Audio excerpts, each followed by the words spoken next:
কি হয়েছে মা? কি হয়েছে গো মা?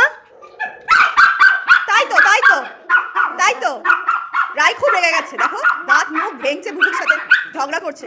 বিষয়টা হচ্ছে দাদুন সবসময় বুবুকে ঘুরতে নিয়ে যায়। বুবু এই যে এখনো বায়না করছে বুবুকে নিয়ে যেতে হবে, রাই তো একটুও ঘুরতেই পারে না। রাই এই বিষয়টা অনেক দিন হলো লক্ষ্য করছে, দাদুন শুধু বুবুকে নিয়ে যায় আর রায়কে একটুখানি নিয়েই চলে আসে। রায় আর সহ্য করতে পারছে না, ওর সহ্যের সীমা লঙ্ঘন হয়েছে, খুব রেগে গেছে আজকে রায়, তাই আজকে ওকেই নিয়ে যেতে হবে। ঝগড়া করছে বুবুর সাথে, দেখো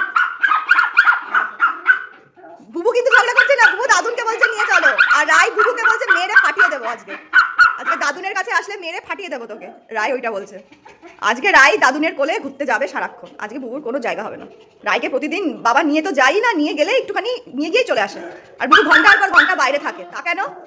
দুজনের জন্য সমান হবে, যা হবে। দাদুন এবার খেঁচা কলে পড়েছে।